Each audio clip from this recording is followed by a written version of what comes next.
Hey everybody, it is Jason from the Texas Gun Vault 2, and I'm out here in the garage doing a little bit of gun vaulting for me because I really should be making more videos, but I really want to spend some time doing some things that I want to do, and I thought I would let you guys join me because the project I have on the table tonight is something I told you about a while ago, but luckily it finally came in, and that is going to be the strip lower receiver from FN, and they are finally doing something I am so glad that I've been thinking they should do for a long time. You guys probably know that FN offers the military collector's edition of the M4 and the M16, because FN is the maker of the rifles for the U.S. military. Everyone thinks it's Colt, but FN underbid them and got the contract and kind of stole it from Colt.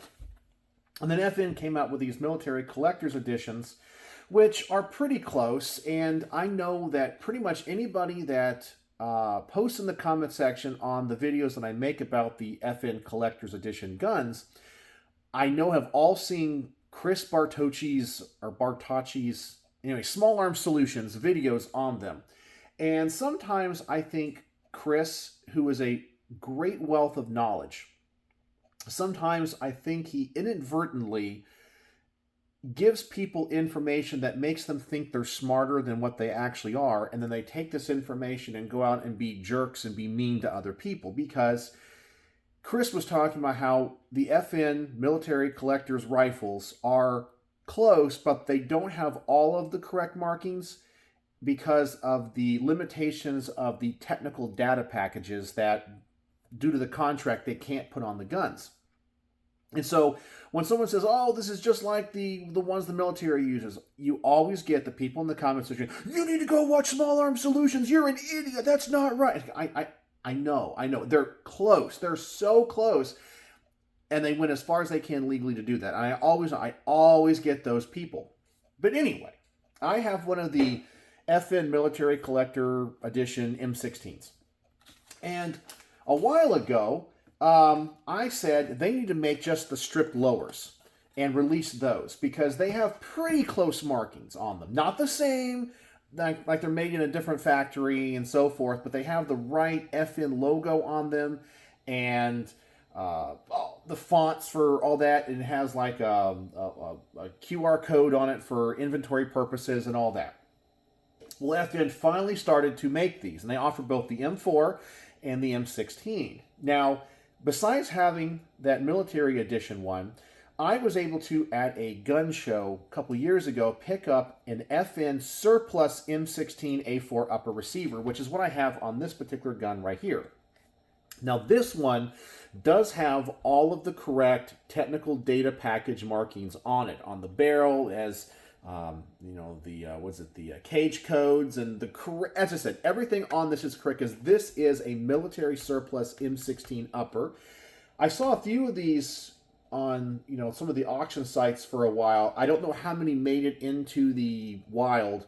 I think it was just a contract overrun, and when they do that, they're allowed to sell the parts on the civilian market. And that's what this is. So it has a P&S Products rail, which, by the way, they underbid Knight's Armament a long time ago for their own rail system. So this is the current rail system they put on the M16A4, which is pretty much only used by the Marines. P&S Products vertical foregrip, but this is a correct FN upper receiver. It's all marked like it's supposed to be, but I didn't have a proper lower receiver for it, and so I ended up picking up for a pretty good price the receiver you see right here, which is actually a Bushmaster receiver, and it was made in Huntsville, Alabama for that little bit of time when Bushmaster got sold to, I forgot who bought them, and they moved everything to Alabama, and they made these, and these were like A2 receivers with this stock and everything. I was like, okay, that's about as good as I'm going to get. But I was hoping that one day FN was going to release either the complete lowers or the strip lowers for the, or just like the FN Military Collector's Edition, so I could get a lower that would match and have most of the right markings to go with the proper surplus upper receiver. And they finally announced it, and I was over at Bauer Precision in Denton, Texas. And they let me kind of prepay for one, and it finally came in. So I was able to pick this up. And so today I am going to put this together, and I wanted to show it to you, talk about the parts I'm putting in it. So here it is, fresh out of the box. They even let me pick the serial number, but they didn't really have any special serial numbers ones. They were all just kind of random, so nothing like a cool, I thought was going to be like an even number. I do have an even number here, but something that was maybe symmetrical or what have you, but I wasn't able to get that. But I'll cover the serial number up, but here you go. You can see the, hopefully the markings on it with the FN logo, M16 rifle. The font is correct for safe, semi, and auto, and all that kind of stuff. And of course, you have that that code on the other side. But anyway, got this, and I wanted to put it together, and I decided to try to get as close to what I think FN puts in their lower receivers. Now, obviously, it's not full auto, so I can't have that. But I know that Schmidt Tool makes the lower parts kits for like Colt and many other manufacturers. So I bought one of their lower parts kits, but it has the proper current and the safety selector switch in it. I got this from like Midway USA. And the other thing I'm going to do, and I am actually hoping that some of you that are knowledgeable in the gun world can help me out here, because I've noticed different A2 stocks on rifles as of late. And there's one that I think is correct and one that I think that is incorrect. So the Bushmaster lowers and the FN Military Collectors Edition. In fact, let me go ahead and take this lower receiver off here. And, oh, come on, this pin's a little bit. There we go. All right.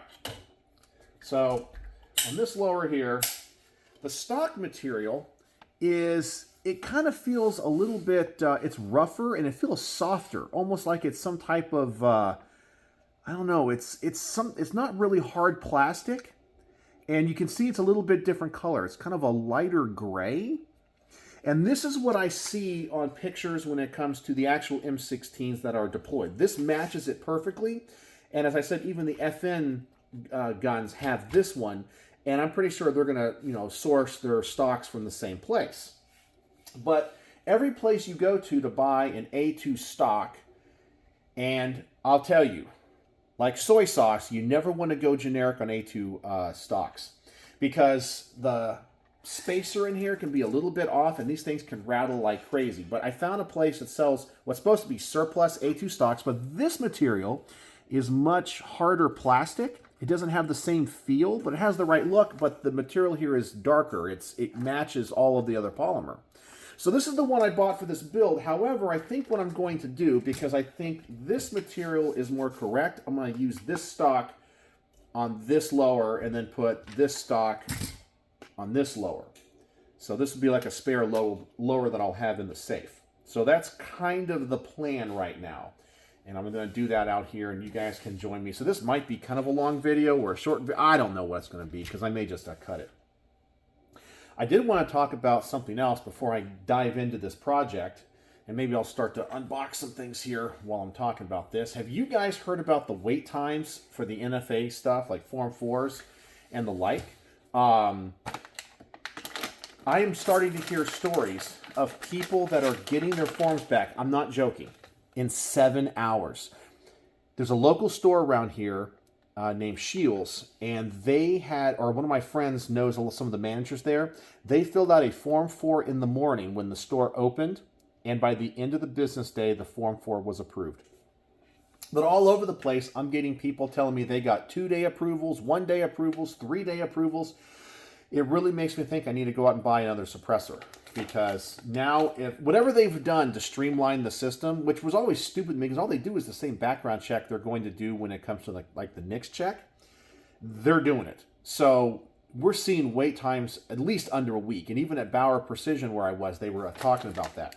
So it looks like right now you can go out and buy a suppressor and probably pick it up within a week. It's crazy.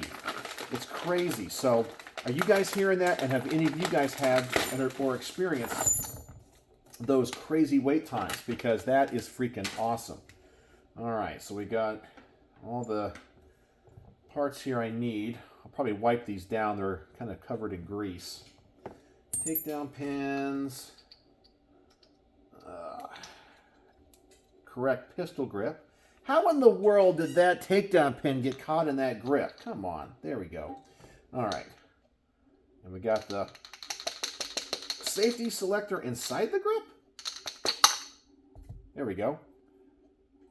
All right. So we got all those pieces, and here's all the other springs. We'll deal with that in a second. Ugh. Now my hands are all greasy. All right. One other thing I want to do before we start here. In fact, let me wash my hands here real fast. I got some wipes over here. Where are we? See, I told you this was going to be a long, boring video. Let me get some of these wipes out. All right. I want to get all this stuff for what I'm about to show you here. A question that I've been asked lately is, Jason, what other stuff or other hobbies do you have besides guns that you're into? And I always talk about how I have limited time to do much else, but I do have a few other hobbies, things that interest me. And I wanted to share those with you. But one you already know, like my amateur radio stuff. I can turn this right here, and you can see like one of my radios out here, my Yaesu 991. I've talked about that. And I love doing amateur radio stuff. Let me adjust the camera. But something else I've been getting into lately is watches. And Richard, who has lent guns to the channel in the past, has really helped me on my little watch exploration, my world into watches. And I thought I would share a few of those with you because, as I said, some people have asked me about the interests. I only have a few in my collection here right now, but it is a growing collection. And one of the things that I'm currently doing with my midlife crisis is I'm trying to save up for a Rolex watch. I know some people think that's just completely stupid and whatever, but that's just something I'm into right now. And I'm really, it's actually something I've always wanted to do, just like amateur radio. I always wanted to get into amateur radio, and now I have the ability to do that. I've always wanted a Rolex watch for as long as I can remember. Just one of those things I've just always wanted. So, but I do like watches in general, and I'm not really into fashion or jewelry or that kind of stuff. Like the rings that I have and things like my wedding band is what's it called? Tungsten carbide. Like I don't really care about like gold or platinum or silver or any precious metals, that kind of stuff. So I'm not someone like gets into like the gaudy jewelry or any of that. I don't care. I mean, you can see the way that I dress. But I did pick up 2 watches today, thanks to Richard. He took me to a store, and I spent some money. But I wanted to share my little watch collection with you guys because I'm just starting my journey on this. But I thought I would share it, as I said, and I'm curious if any of you guys out there are watch aficionados, or there's another word for it. Was it horographers, I think is what it is? People that like watches.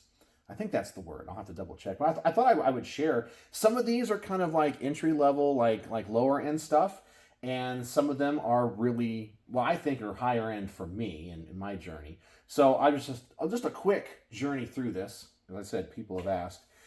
Here is my first automatic watch I ever bought. It's a Timex, and this is the M79, which is a kind of a reissue. And you can see from the case, very 1970s. I think it was designed in the 1970s, but it is an automatic watch. So it has like, the weight in it, so it's constantly self-winding. You guys probably know that I love flat dark earth and guns, but everything else in life, I'm a big fan of green. You're going to see a lot of green in this collection because green is my favorite color. So it kind of looks like a diver's watch. The bezel rotates. It has a matte black dial on it, but I think it's kind of a cool looking watch. The only problem I really have with this is the band. The band, which is a Timex branded band, is kind of a hair puller a little bit. Not as bad as other people claim, but I got kind of hairy arms, kind of like Joe Biden with his hairy legs that turn blonde in the sun. The band kind of pulls on your hair a little bit. It doesn't look like it would, but it does. Let's see here. The next watch I have is a Eco Drive Citizen watch.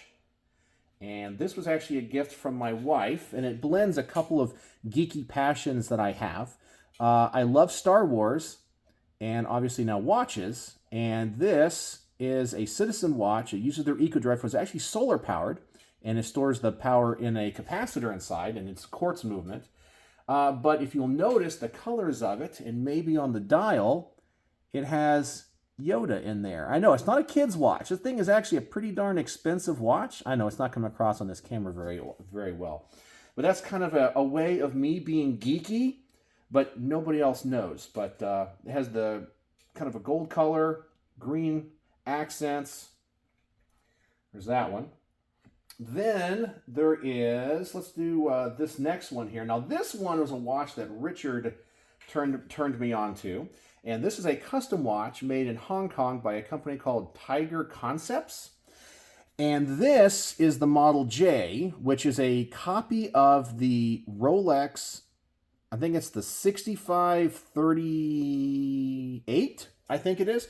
It's the Submariner, the Big Crown Submariner from like the 1950s and 60s. And in fact, this is pretty much a copy of the watch that Sean Connery uses in Goldfinger. If you ever go look at that iconic scene where he checks his watch, where he had set, was it a bomb or something? It has all the correct colors when it comes to the chapter marks and the bezel. Anyway, it's an exact copy. And I even have the RAF band for it in the same color. I got that from England to match, and that, as I said, is a kind of a copy of that watch. And I really like it. And if you're a movie buff and a movie fan, you might recognize it. But it looks like the part, except it says Tiger Concepts instead of Rolex on it. Then I had Tiger Concepts make me one other watch that I wear a lot. Oh yeah, and these two are automatic watches as well. And they use a high-bit Miyota movement, so the second hand is extremely smooth. I had to make me another one, but of course, in green, with a green dial and no gold accents, but everything in there is silver, so it matches. And this one has a NATO band on it.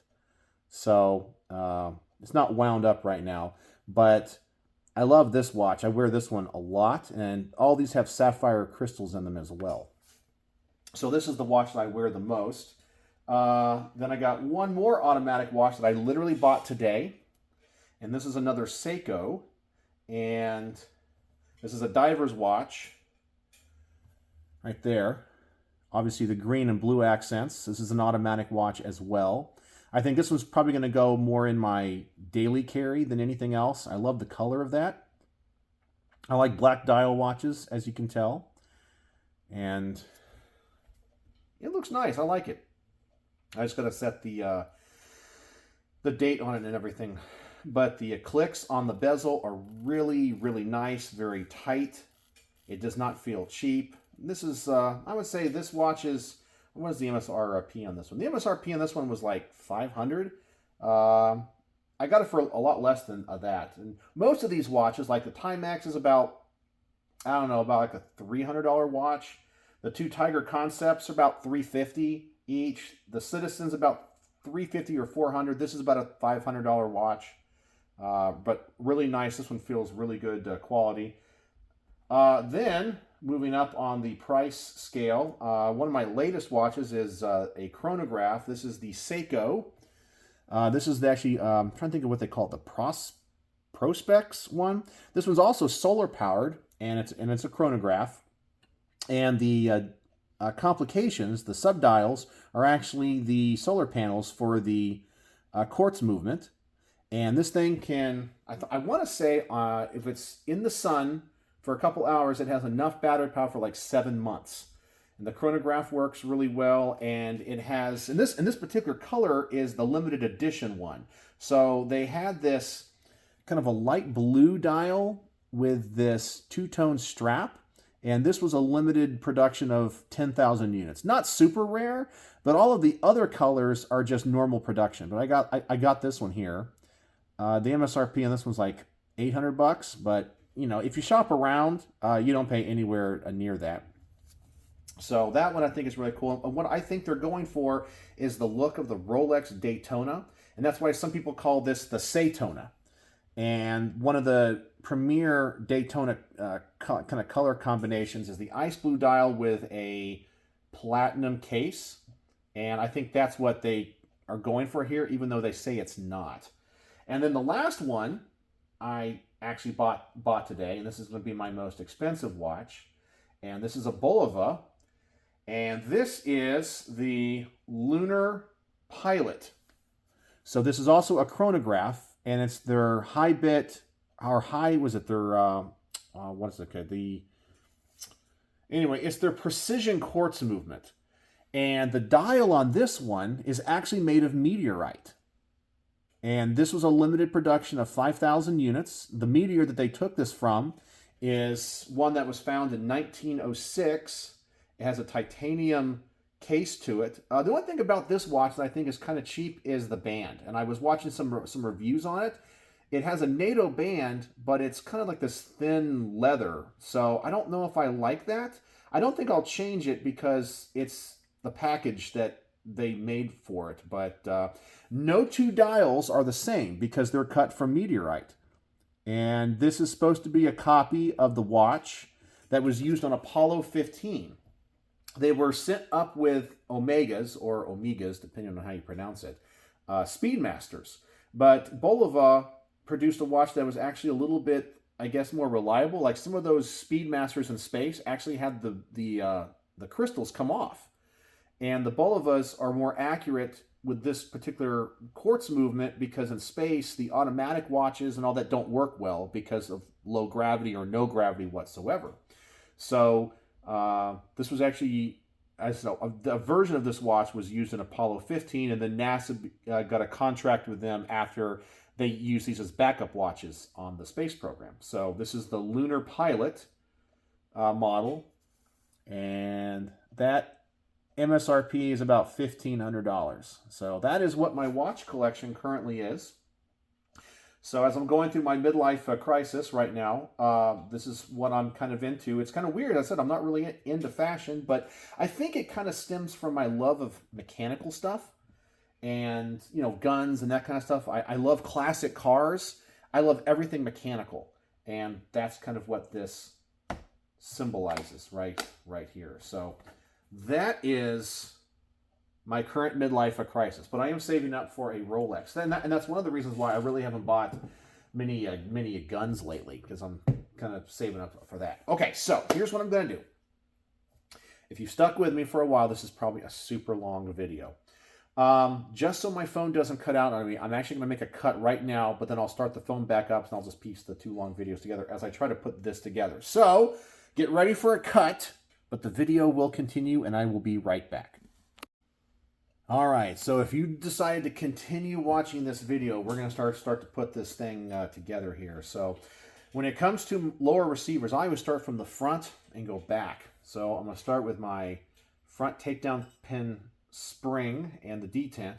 Now this is something that people usually struggle with. Normally I'm pretty good at it without needing like any special tools or anything.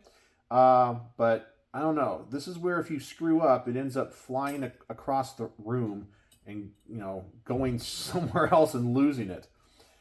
This spring seems to be a little bit longer than some of the other ones in other of my builds I've had. But we'll see. All right, here we go. And there it is. Got the pin in. Front pin installed. Look at that. People usually struggle like crazy with that. I'm always able to do that pretty easy. All right. Next thing I want to do moving forward is the mag catch magazine button. And I'm going to get the spring for that. All right, we got the spring for that. Let me just wipe down these parts. I absolutely love doing this. I mean, I'm telling you, there's a couple of jobs that I could have just because of the way that I think. I could be a long-haul truck driver because I love to like exist in my mind, and I could just drive for hours and hours and hours with no problem. And the other job I could have is working in the like assembly line of making guns. I could do this stuff all freaking day. I don't know what it is. There's something about these projects that I love. All right, so I'll put in the mag catch and the button here. Make sure it goes the right way.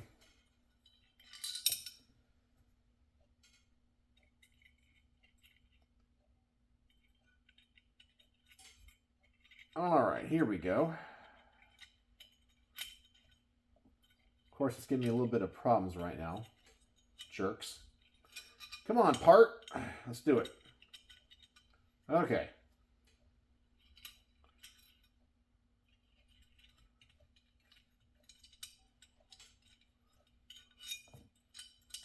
There we go. Okay. And now let's screw this thing in. Oh, can't show too much on camera. Otherwise, I'm feeding you knowledge that is forbidden. You can't know what to do or how to do this, even though it's relatively easy to figure out. All right. So I think we got it started. All right, so the next thing I need, I need to go get my toolbox out.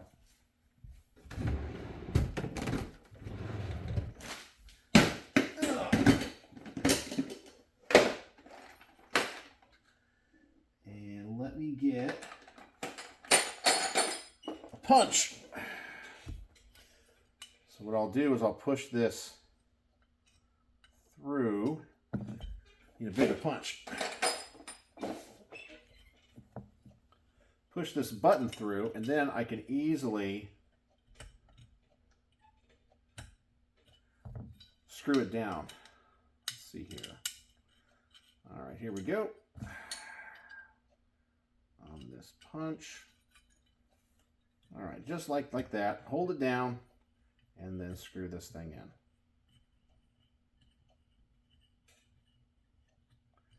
Then you get to a certain point, you got to double check and see where it is. I need to push it in just a little bit more, screw it in just a little bit more. And sometimes I know my building processes are a little bit unorthodox for some people. But you know you did it right if the button is flush with the piece that goes through the mag catch. And that is correct. So now we got working mag catch. All right, so the next thing I got to do is put on the bolt catch. So let me see if I can find all that. I got the bolt catch here, and then I need the bolt catch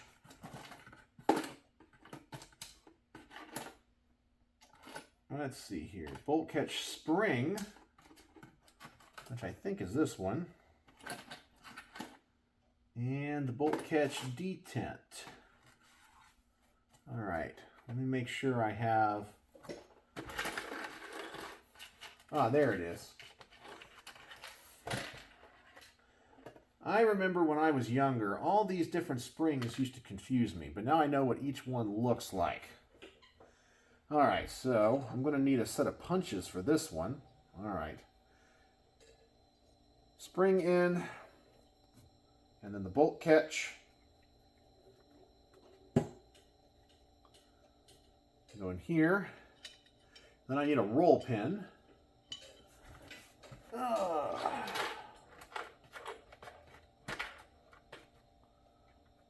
That can't be the roll pin. All right, that's the roll pin. Okay, that's it. What's this other one for? Let's see here.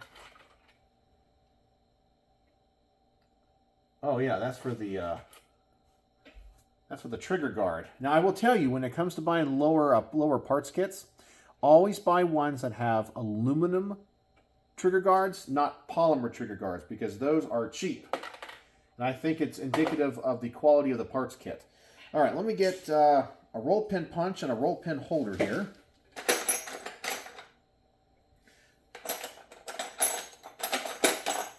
As I said, thanks for joining me here in the garage.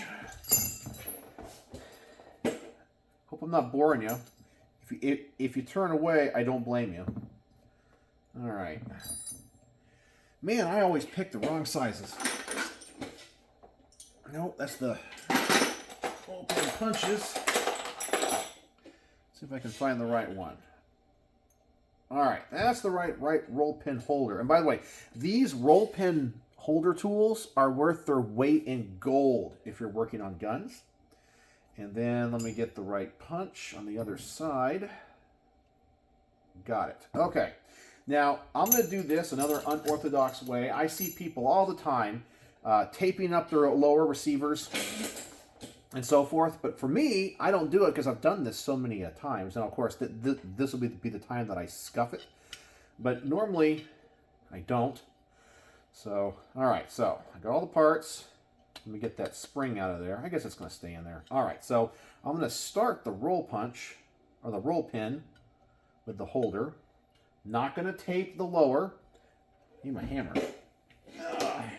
Well, I always use a little rawhide hammer. I know there's a gunsmithing hammer too that has like a rubber end to it, but I always just use this little rawhide hammer that I also use for fixing instruments.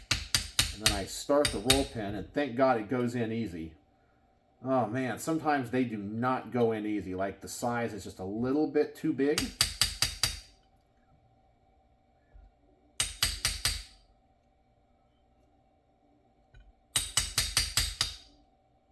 All right. Then put the detent back in there. Not the detent, the plunger or the whatever it's called. All right. Then I will take the roll pin punch. I'll do the same thing, punch it in all the way until it comes up against the bolt catch. And then when it gets that far, I know I can move it still and it will pop into the hole just like that. And then I can finish it out.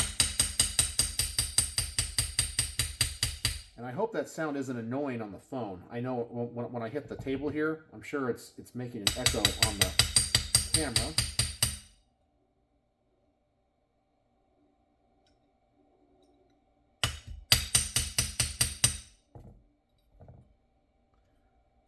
Oh, gotta go a little bit further.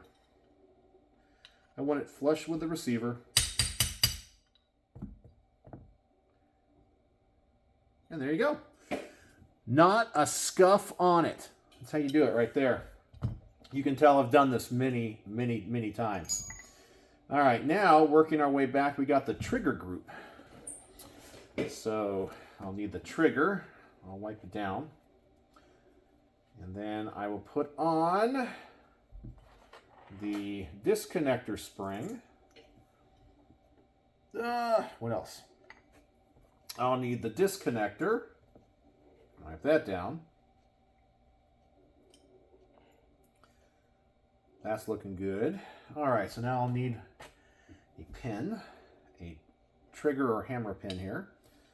And we'll put all that in there. And I got to get this through both those, the disconnector and the trigger. Sorry I can't show this on film all that good. As I said, I'm not supposed to. This is probably already way too racy for YouTube as it is. All right, there we go. Okay.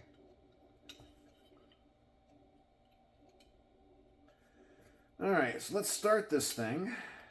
And for me personally, when it comes to the two indentations on the pins, I always put because there's one in the center and one on the side. I always put the one on the sides towards the right-hand side of the receiver. It honestly does not matter. I know that. But for some reason, that's just the way that I've always done it. And you can mix and match them. It doesn't really matter, but... All right. Now this is where it becomes a crapshoot, getting the disconnector to line up. As I said, I'm sorry if I'm boring you guys, but some of you guys like to, you tell me all the time, you like it when I make a videos like this, and here we are.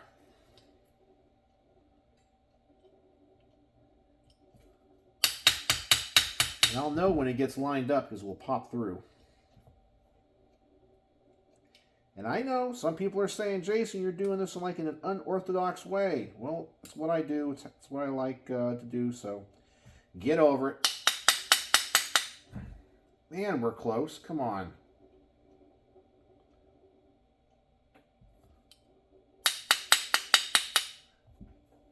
I actually like it when these trigger groups come with what's called a slave pin, because it's easy to put the disconnector and the trigger together and then pop it in there, and then the slave pin holds it in place, and you can just tap it through. I'm sure I have one in one of my other boxes, but I can do it without it.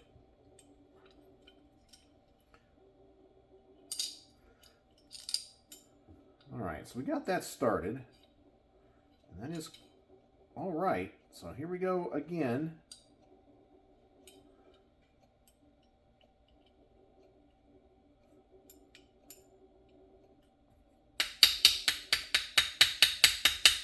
Yeah, there we go. And then line it all up. And there we go. And you know what I forgot to do? I was a knucklehead. Totally a knucklehead. I forgot to put on the trigger return spring. So I got to do that again. See? It actually has been a while since I put one of these together. All right. That will take me 2 seconds. I knew I was forgetting something. I was like, you know what, Jason, gotta put that stupid return spring on. Here it is. All right. Let's put the return spring on. I always end up bending these stupid things. I gotta be super careful here. Because when I'm trying to open them up to get it on the trigger here, I always do it the wrong way. All right. Yeah, I don't want to bend it. Come on, go on this thing. Okay, here we go. One more time. And I got it. Okay. There we go. Okay. But now I have practice. I can do this again.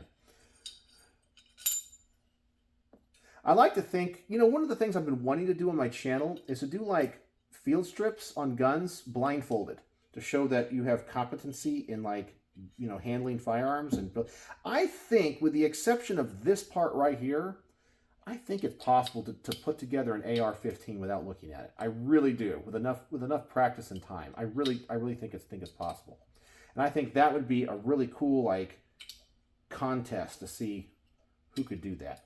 I like to think that I could do most of it without, just by feel alone.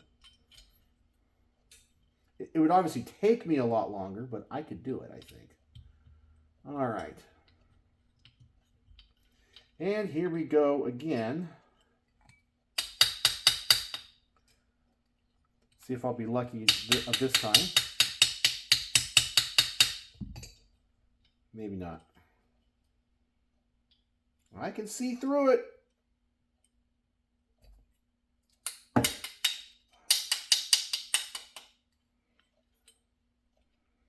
Come on, baby. You want to go.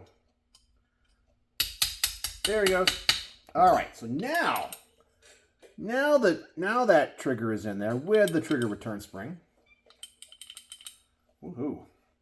I would have done this in like a live stream, but I don't know. I didn't want to waste anybody's time. So feel free to click away from this video if you want. You're just part of the process here with me, and you can probably fast forward to the end when it's all together and I have the upper on this lower. But anyway, okay, hammer time. Gotta love hammer time. All right, let's put the spring on it. Here's another spring that I'll bend from time to time. Okay, come on. What's funny is if I was out here by myself, I'd still be making all these noises, these come-ons and all that. All right, so got the spring on. I should have another pin, hammer pin this time.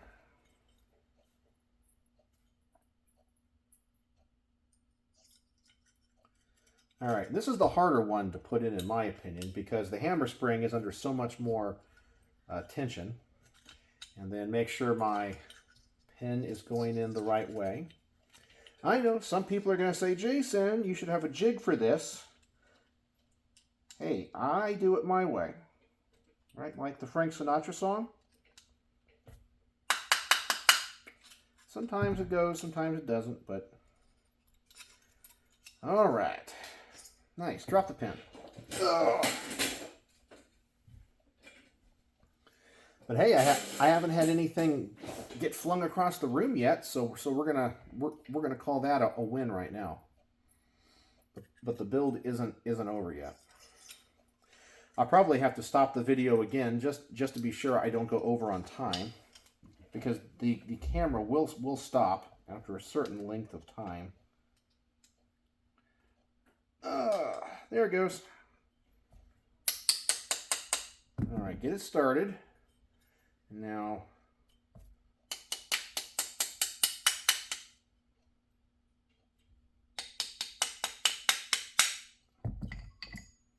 all right, there is the hammer in it. And of course we can check the hammer, make sure the disconnector works. There we go.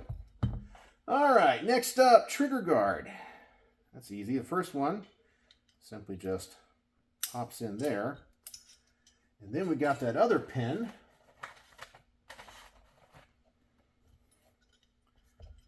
To drive through at the end here. Which pin should I use? Or which punch should I use? All right, we'll do that one. All right, once again, I'm sorry if this is annoying on the camera.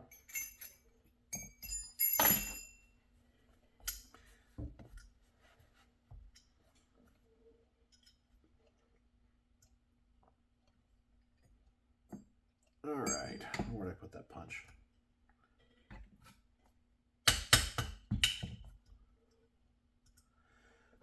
Maybe I'll have to use the holder for this one. Sometimes I don't. I don't even know if I have a holder the right size. Okay, I guess this one will work. All right, here we go. Let's get it started.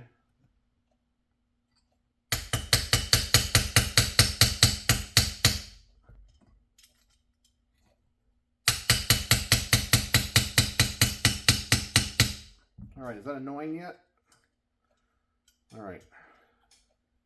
And we are good. Let's just keep up with this one.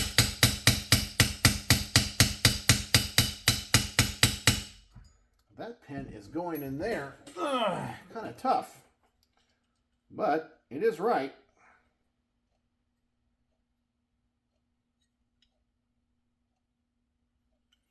All right.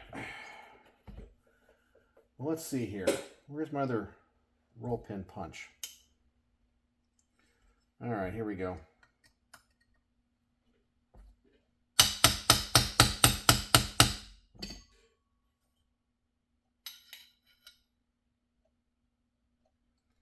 Okay. It's going in. I don't know why this was just being stubborn. This is why I hate roll pins. I hate roll pins in general.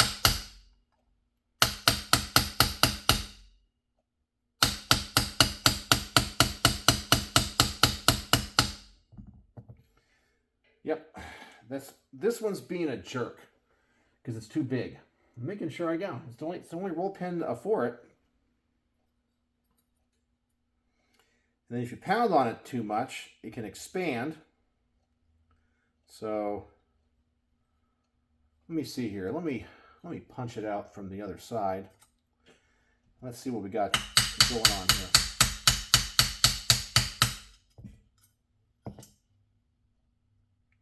All right, it's coming out like it's supposed to. There it goes. No, I don't see any damage to it. It's the right size. It starts like it's supposed to.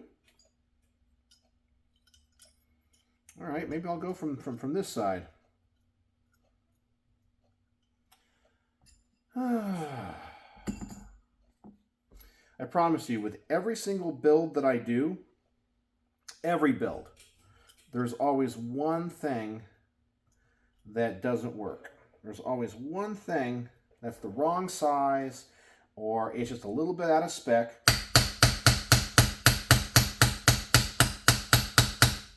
And it doesn't work. And that's the way it always is with this stuff. All right, so we got it started. Again.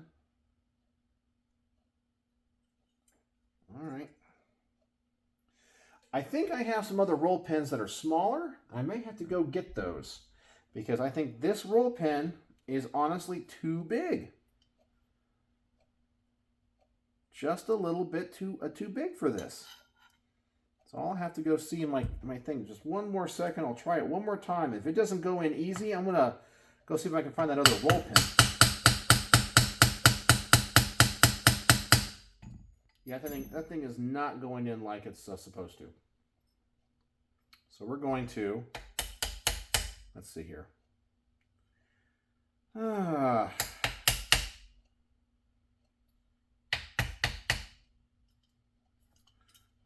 let's try one more time here.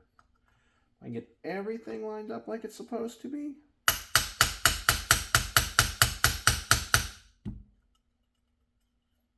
Okay, it started to go through everything like it's, I don't know.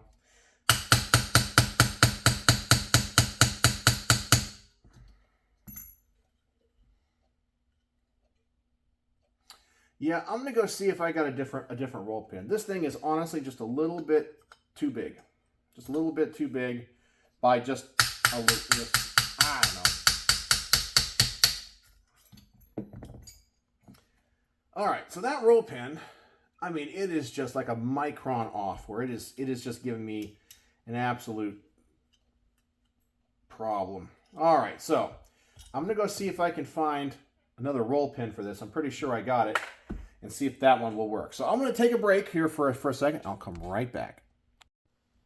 All right, so after digging through my parts bin and things, I actually found another roll pin from a Magpul trigger guard that worked.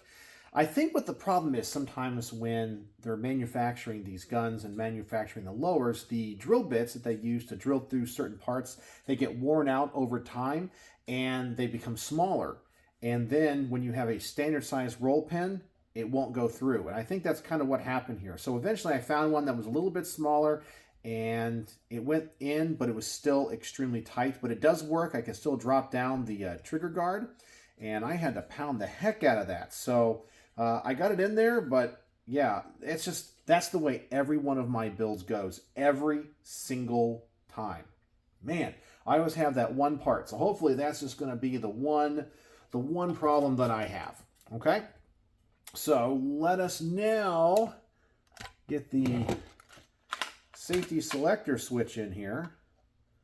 I got to figure out what Allen wrench size I need.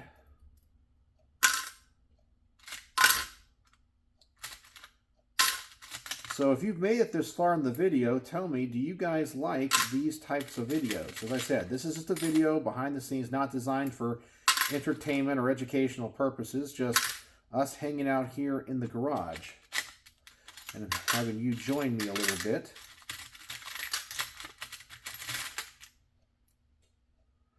Oh, is that the right size? Maybe it is. Thank God I found that.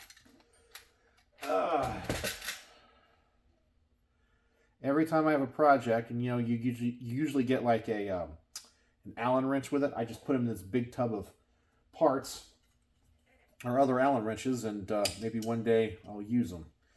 All right, so that should go through, no problem there. Let's put this lever back on this side. And this is the same lever, ambi lever, that's used on all of the modern M4s and M16s. And you can tell if you look at pictures and things. All right, so that's on there. So now let us start working on the back of this gun. Okay, so this is where I gotta start making a decision when it comes to this stock. Let me see here. So I'm going to need to I'm going to need the grip, and I'm going to need the detent for the safety selector, and I'm going to need the spring for the safety selector detent. All right, so that's going to go in there. The detent's going to go up into the receiver.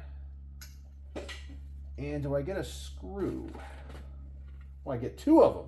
Awesome. What are they? Okay, so I get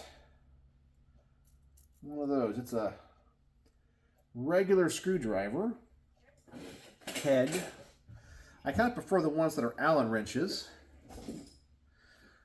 I find that's a little bit easier. I have a cool tool for that, but I guess we'll be doing it the old-fashioned way today. All right. Put this grip on there. Make sure the spring lines up. All right, that works.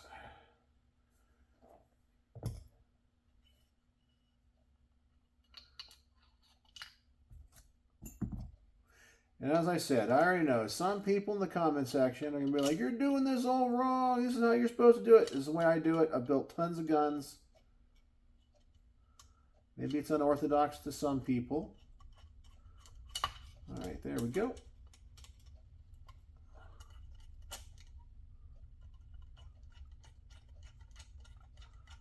Just get the screw started, and then I'll probably need a bigger screwdriver for this to tighten it down.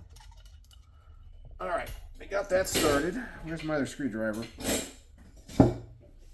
That's too big. That one will be better.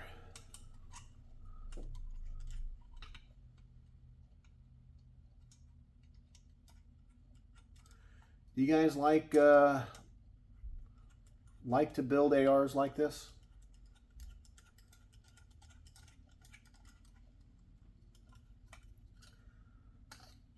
I do. Except when I have those stupid problems. Man, that pissed me off. But that's the way every build is. Every build will always have one issue. And that was hopefully the one issue. All right, so we got the safety selector in there, the pistol grip. Let's check it out. All right, so when the hammer's back, the gun is on safe, and then I go to semi, and the hammer drops. All right, we're good. We're good there. All right, so now it's decision time when it comes to the stock. So let's go ahead and get this thing apart. I'll go ahead and use this buffer tube and this buffer. I know that without a doubt. Oh, this one's black. I wonder what my other one is. That one is silver. I'm thinking the originals would have been silver, wouldn't they? I think so. I think most of those buffers are silver, so I might switch that over too. Okay, so let's put this into the rear of the receiver.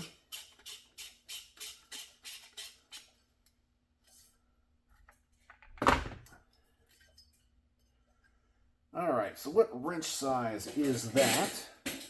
I like the A2 style stocks over the M4s because I actually find them so much easier to install. All right, there we go. Tight enough. That will work. Okay, so now I'm gonna use this other buffer because I think that's the right one, or at least it looks the part. So what do you guys think? If you guys are in the know, which one is more correct? I can always change it back later. The black one or the silver one? I think the silver one. So that's what I'm going to put in this build.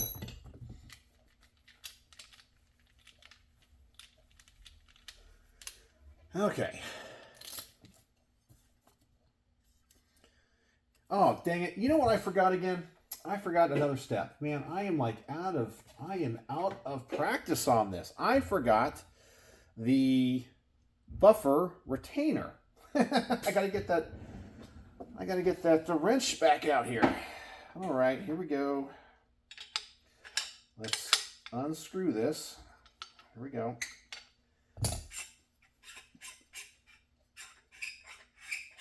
You guys are probably laughing at me. All right. Buffer retainer. All right, and there that goes. Now let's tighten it back down.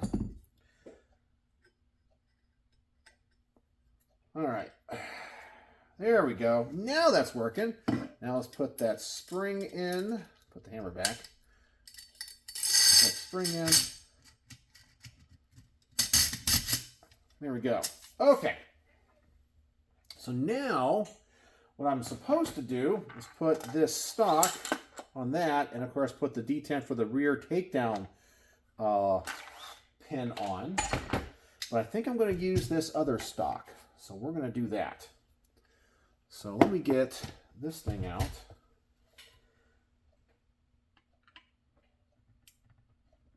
Let's see if I can get this thing out without damaging it. Let me get one of my big boy screwdrivers out here.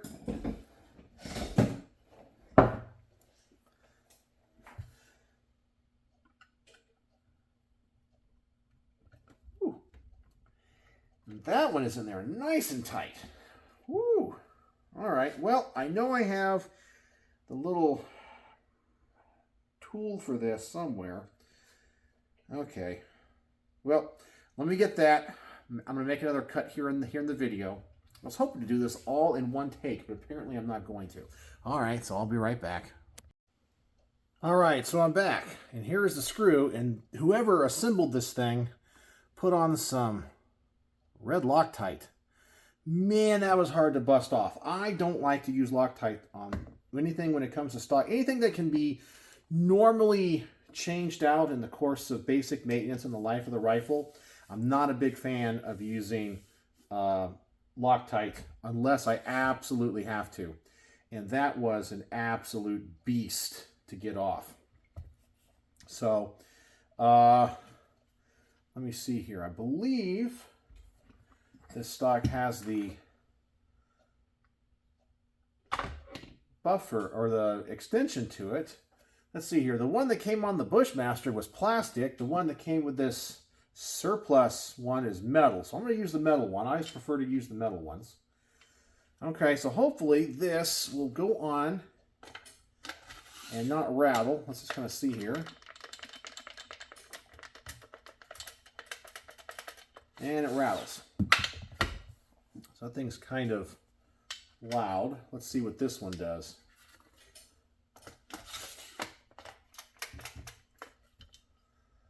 All right, let me take this buffer out here real fast.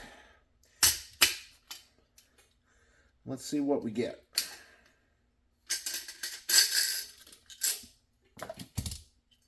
All right, so with the metal one,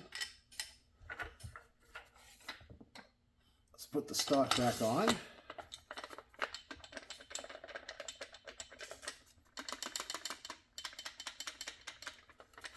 Okay, it rattles. And now let's go with the plastic one.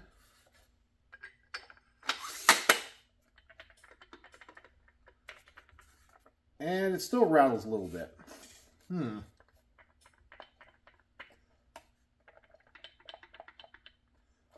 All right, let's see what this other stock does.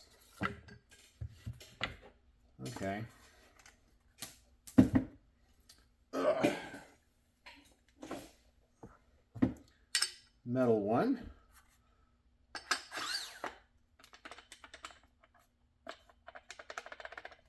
Rattles. And plastic one.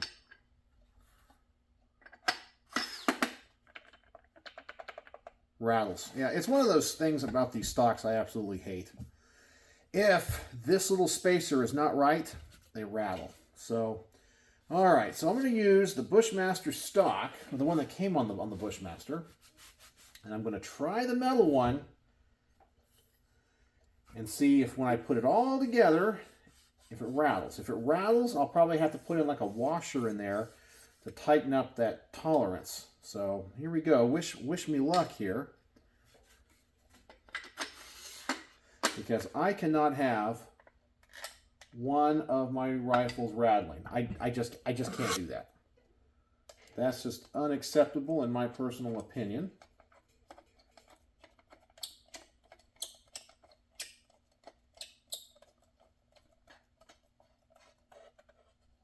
All right, without tightening it down too much.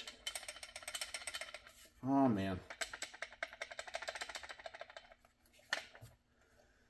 Well, let's tighten it down some more and see.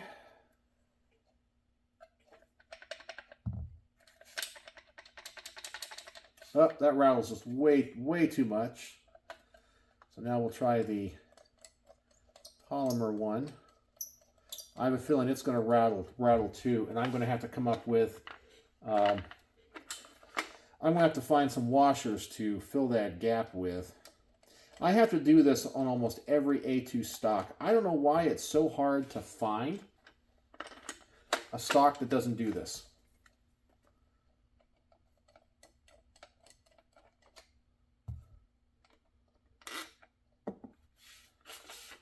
All right, there's the aluminum one. Where'd that polymer one go? Did I put it in the other stock? No.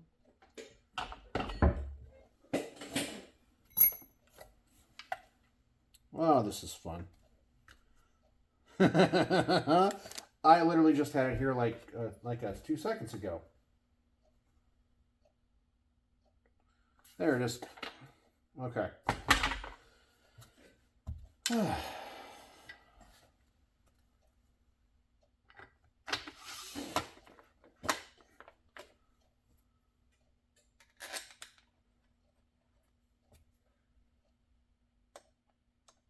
So as I said, if this one rattles too, I got to go find washers. And do any of you experienced builders have any tips or tricks when it comes to this? Because I think you guys probably know the problem I'm talking about, or dealt with it yourself. Yeah. It rattles. All right, so I'm going to have to go find a washer that will fit over this and take up that gap. So once again, I'm going to have to cut the video.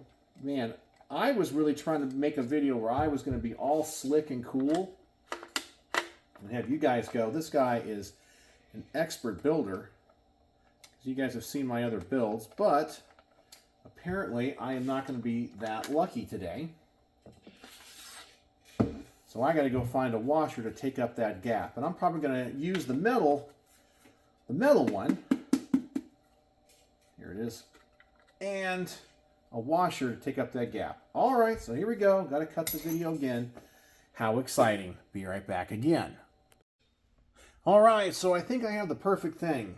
This is a shim kit from a Knights Armament NT4 flash suppressor, which I've already installed. This is just the extra shims that I didn't use, and they're designed for helping you align your flash hider. So I'm going to use a couple of these here and see if I can fill in that little gap in this stock. Drop them down in there. Put the spacer in there. I think we're good. Yeah. Let's put this on this and see what it looks like. And let's see. Yep, see, it's going to be pretty tight, but it takes up that space. There goes a shim. All right, let's just tighten this down for sound and see if it works. And then if it does work, I'll take it off and I'll put on the other parts I need. All right, so let's see if this is going to rattle. No rattle. And will it be tight if I screw it down?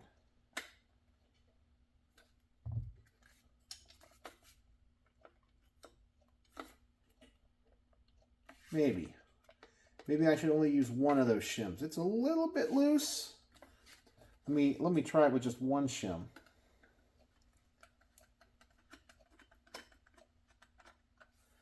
I used two.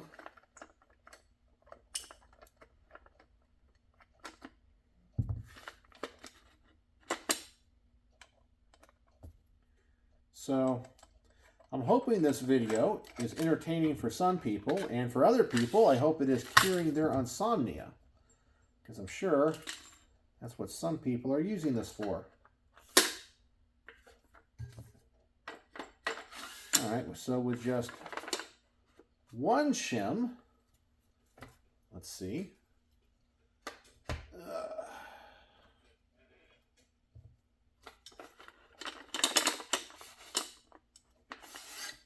I don't think it's aligned.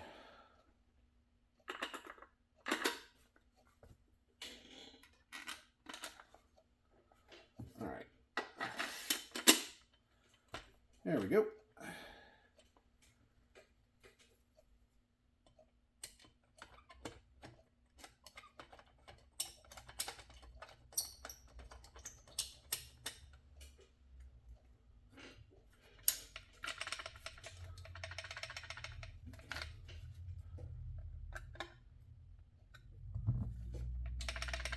And one shim rattles, so I guess we're going to have to go with two shims here. So we'll do that. Two shims. And then hopefully when everything's together, it will work and nothing will be loose, which is the goal. But sometimes when you're building this stuff, you got to troubleshoot. And as I said, sometimes I am not the luckiest person in the world here, and I always end up having to figure out these workarounds, essentially. Let me try a different size here. This is just going to be trial and error.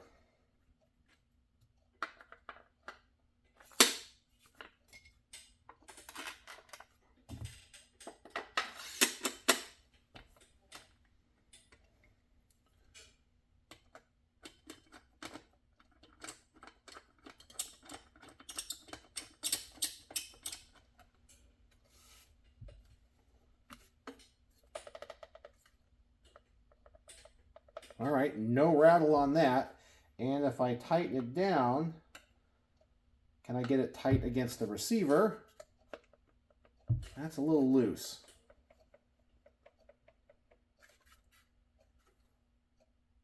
Maybe.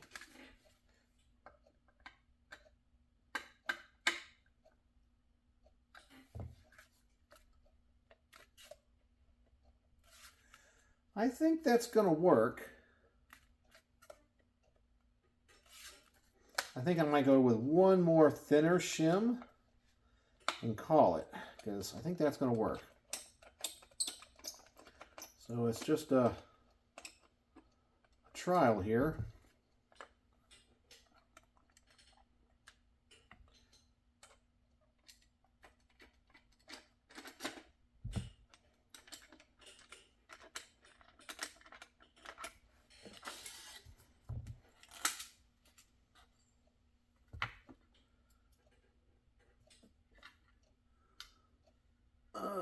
Let's go with one thinner.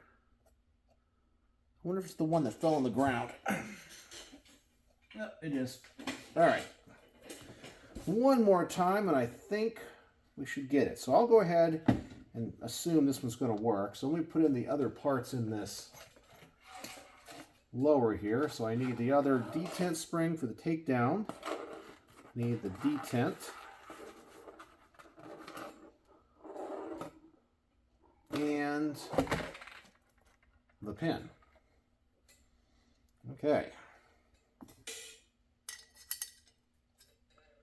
And then drop the detent in. Drop the spring in.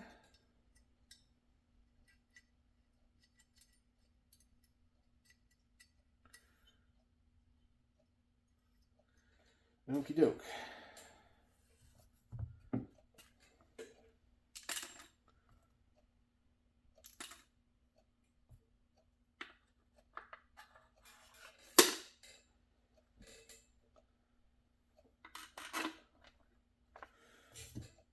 Okie doke, here we go. Hopefully everything will work. Don't want to compress that spring wrong. Bend it.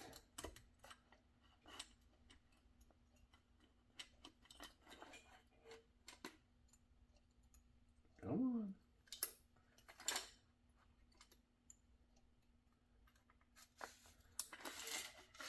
on. All right.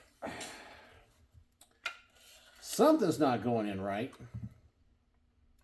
Let's try this one more time.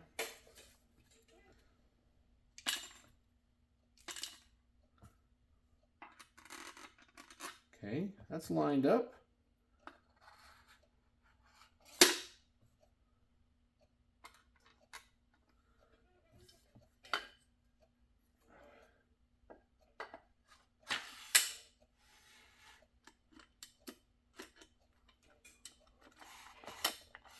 Ah, this is trickier than I thought.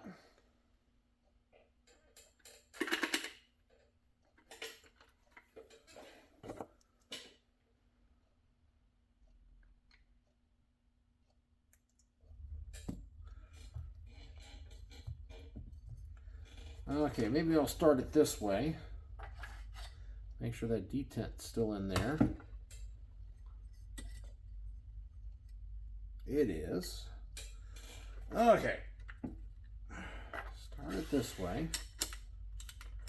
See, now it doesn't want to go on. It's being a jerk to me. And there goes the detent. Ugh. Now I got to get on the ground and find that stupid detent. See, everything was going good until right now.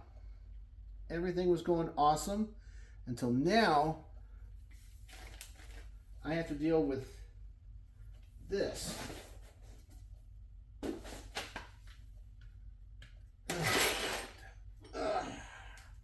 Did I just curse? I think I did. All right, I found it. Man, it's just not my night. Okay. Let's try this one more time. Pin in.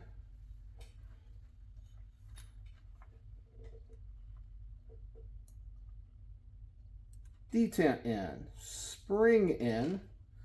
Hopefully the stock will come down like that.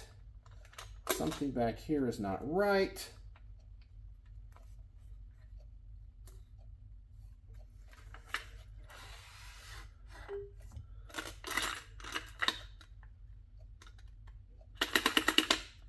Okay. How hard can it be to put on an A2 stock? Can't be all that hard. There we go. Okay.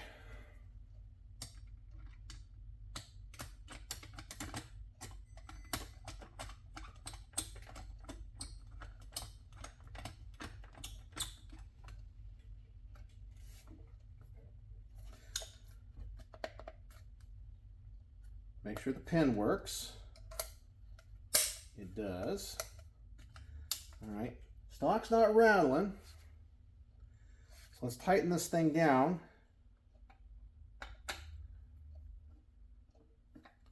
See, it's going to work for me. And I think it is. All right.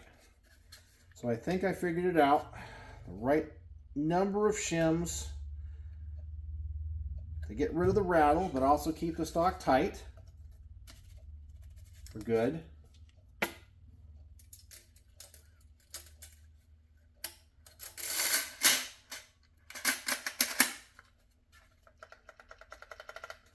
All right, now,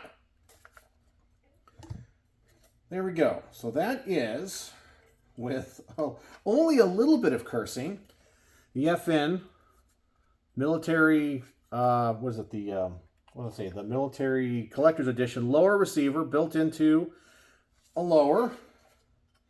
So now let's put it on with the actual real surplus FN upper.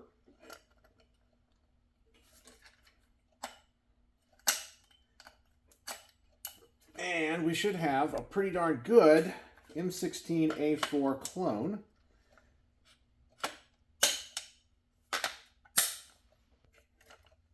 And there we go. Okay, so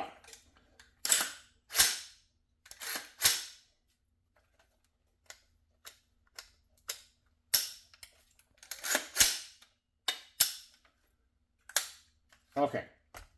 So there we go. So that is now an FN Military Collector Series lower receiver with a FN M16A4 surplus upper receiver.